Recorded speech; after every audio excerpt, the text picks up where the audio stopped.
welcome to Grizzly Tales for Gruesome Kids, a series of cautionary tales for lovers of scream. Children these days place far too much importance on clothes. See what I mean? But one should never judge a book by its cover. On the other hand, judging a stupid spider with a book's cover is perfectly acceptable. I call this tale The Princess's Clothes.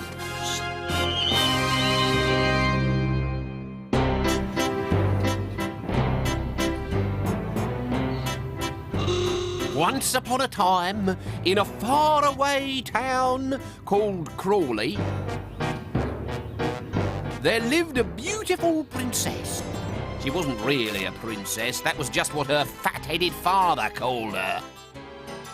Oh, I do love you, Daddy. And I love you, princess. And the royal goldfish went green at the gills. One day, a stranger visited the house. Felicity, this is Miss Shears, said the princess's mother. Ugly! She looks like a wicked witch. Well, she's not. Are you, Miss Shears? How dear me, no. I'm not a wicked witch at all. Miss Shears is from those nice catalogue people. She's brought some pictures of new clothes for you to look at.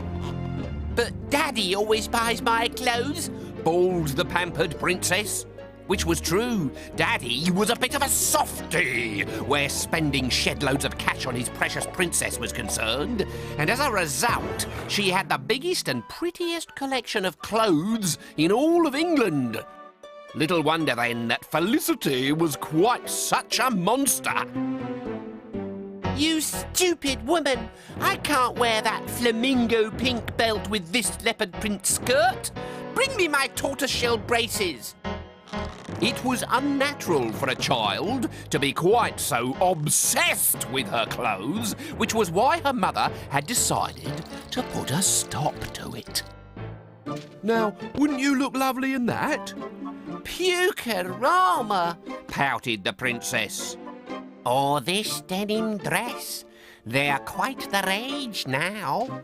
But Felicity was already in a rage. I don't like any of them. I only like pretty things from pretty expensive shops that I can choose. In that case, I shall have to choose for you.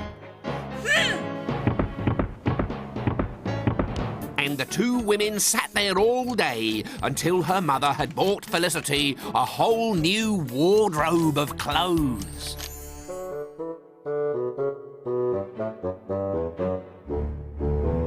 Goodbye, Felicity, dear.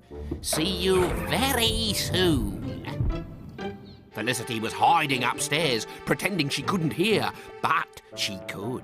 She heard Miss Shears call up, and she heard Miss Shears shut the front door behind her.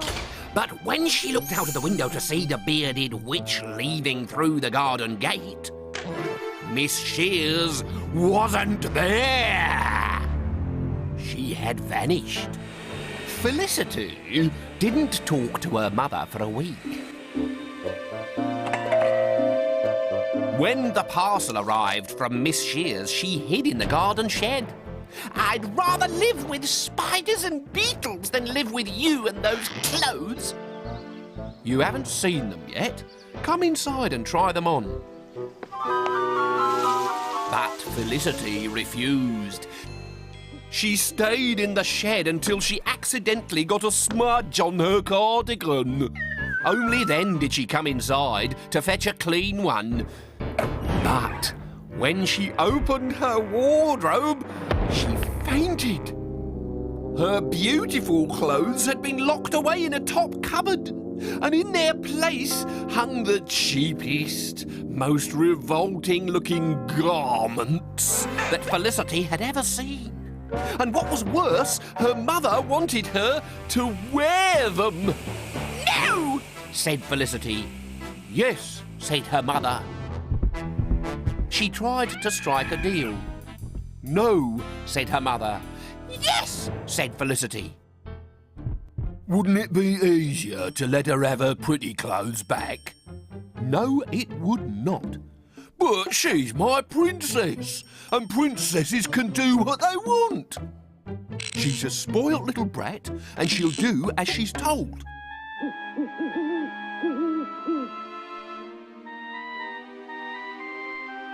But that night, Felicity took matters into her own hands. As the hall clock struck midnight, she was just about to make the first cut when she noticed a small parcel on the floor. It said, "Only to be opened by a princess." She was a princess. Inside, there was a tiny pair of silver sewing scissors, and attached to the handle was a note. "I've been sent by someone who would like me to look after you, so treat me well through all your days. If not, I'll make you mend your ways." What a piece of luck! Here was a fine pair of scissors, much better for the job than the blunt old kitchen pair. Felicity snatched a patchwork smock out of the wardrobe and made a tiny snip in the sleeve. The scissors sliced through the material like magic. She cut again, faster this time, and the sleeve fell onto the floor. This was fun. She pulled out more of the hated clothes and slashed them to ribbons. The scissors were cutting by themselves now, ripping and tearing, shredding and snapping, until Felicity was surrounded by tatters. this'll teach that horrible old witch, Miss Shears. Now my mother will have to let me wear my pretty clothes. Then it happened. The scissors twisted And leapt out of her grasp. No! But it was too late. The top cupboard was open, and the flashing blades were tearing the princess's pretty clothes to shreds. The room was a whirlwind of silk, velvet, sequins and satin, which sucked Felicity into its centre and sent her spinning across the floor.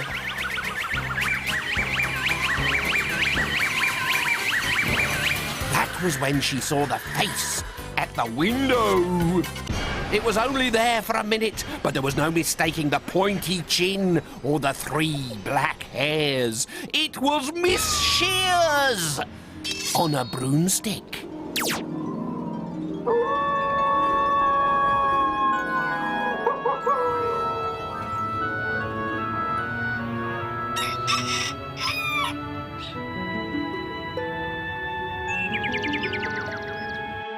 When her parents came into her room the following morning, the window was wide open, her wardrobe was empty, and Felicity was lying tucked up in bed.